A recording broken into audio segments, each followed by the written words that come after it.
Thumbnail দেখেই বুঝতে পেরেছেন যে শাকিব খান, আরশাদ আদনান এবং হিমেল আশরাফ এক জায়গাতে কিছু একটা করছে এবং এই ছবিগুলো সোশ্যাল মিডিয়াতে আসার পরেই নতুন একটা জল্পনা শুরু হয়েছে।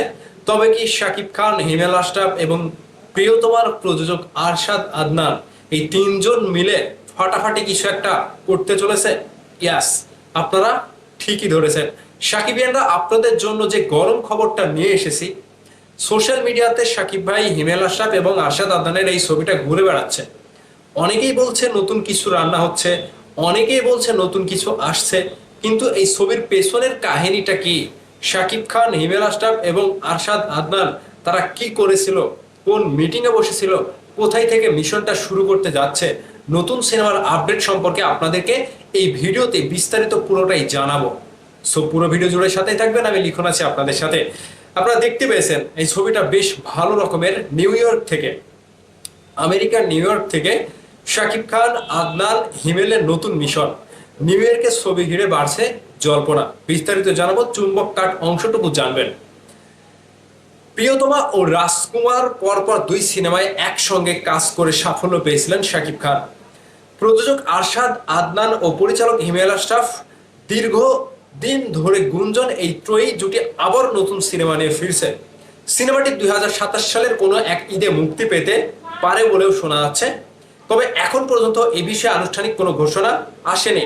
এবার নিউ ইয়র্কে এই সফল ত্রয়ীকে একসঙ্গে দেখা যাওয়ার নতুন করে তাদের সিনেমার ফের গুঞ্জন শুরু হয়েছে। গেল জুন মাসে হিমেল আশরাফের সঙ্গে একটি ছবি প্রকাশ করে নতুন সিনেমার ইঙ্গিত দিয়েছিলেন আরশাদ আদনান। সে সময় তিনি বলেন, বাংলা ভাষাভাষী সিনেমা প্রেমীদের জন্য বড় ও চমকপ্রদ কিছু করার স্বপ্ন দেখছেন।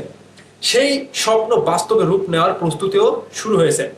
নতুন গল্পে পারিবারিক সম্পর্ক, প্রেম এবং মাটি ও মানুষের জীবনের সঙ্গে মিশে থাকা দেশীয় গল্প থাকবে বলেও জানান তিনি।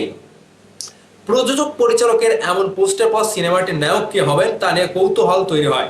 এই বিষয়ে আরশাদ আদনান জানিয়েছিলেন, আপাতত তারা গল্পের দিকে মনোযোগ দিচ্ছেন। নায়ক কে হচ্ছে সেটি পরবর্তী আকর্ষণ। শিগগিরই সবকিছু আনুষ্ঠানিকভাবে জানানো হবে। একাধিক সূত্রের বরাত দিয়ে জানা গেছে সিনেমাটি 2027 সালের কোনো এক ঈদে মুক্তি দেওয়ার পরিকল্পনা রয়েছে, তবে অভিনয় শিল্পীদের তালিকা এখনো চূড়ান্ত হয়নি। এর মধ্যে নিউ ইয়র্ক থেকে প্রকাশিত কয়েকটি স্থির চিত্রে এক ফ্রেমে দেখা গেছে শাকিব খান, আরশাদ আদনান ও হিমেল আশরাফকে। তাদের একসঙ্গে দেখা যাওয়ার পরে নতুন সিনেমার জল্পনা আরো জোরালো হয়েছে। অনেকের প্রশ্ন, নিউ ইয়র্কে এই সাক্ষাৎ কি তাদের নতুন সিনেমার ইঙ্গিত? এই ত্রয়ীর প্রথম সফল উদ্যোগ ছিল প্রিয়তমা। 2023 সালে মুক্তির পর সিনেমাটি দর্শকের কাছে ব্যাপক সাড়া পায় এবং ব্যবসায়িকভাবেও সফল হয়। পরবর্তী সময় প্রিয়তমার সাফল্য বাংলা চলচ্চিত্রে ঘুরে দাঁড়ানোর ক্ষেত্রে গুরুত্বপূর্ণ ভূমিকা রাখে বলে মনে করা হয়। এবার নিউ ইয়র্কে এই তিনজনকে একসঙ্গে দেখা ভক্তদের মধ্যে নতুন প্রত্যাশা তৈরি হয়েছে। সত্যি কি 2027 সালের ঈদে আবারও পর্দায় ফিরছে এই ত্রয়ী? এখন সেই ঘোষণার অপেক্ষায় ঢালিউড প্রেমীরা। ঘটনা হয়েছে কি, এখানে হিমেল আশরাফ যে কথাটি বলেছিল শাকিব ভাইকে নিয়ে, তিনি ঈদের বাইরে আসবে। এখন 2027 সালে যদি কোনো ঈদে আসে তাহলে সেই সিনেমাটি হিমেল আশরাফ হয়তো সেইভাবে বানাবে, কারণ ঈদে যেরকম সিনেমা তৈরি করার দরকার সেরকমই দরকার। আর ঈদের বাইরে যদি আসতে চায় তাহলে তাদেরকে ঈদের বাইরে চলা যে সিনেমা তৈরি গল্পের দরকার সেইভাবে সিনেমা তৈরি করার দরকার।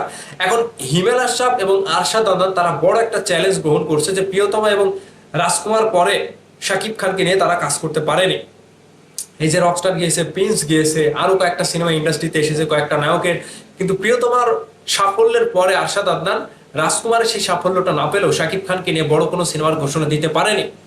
যে কোনো কারণে, সমসাময়িক বিষয় নিয়ে কিংবা রাজনৈতিক প্রেক্ষাপটের পরিবর্তনের কারণে হয়নি। কিন্তু আবারও নিউ ইয়র্ক থেকে যখন একসঙ্গে দেখা গিয়েছে, কনফার্ম ধরে রাখেন এবার ফাটাফাটি কিছু একটা হবে।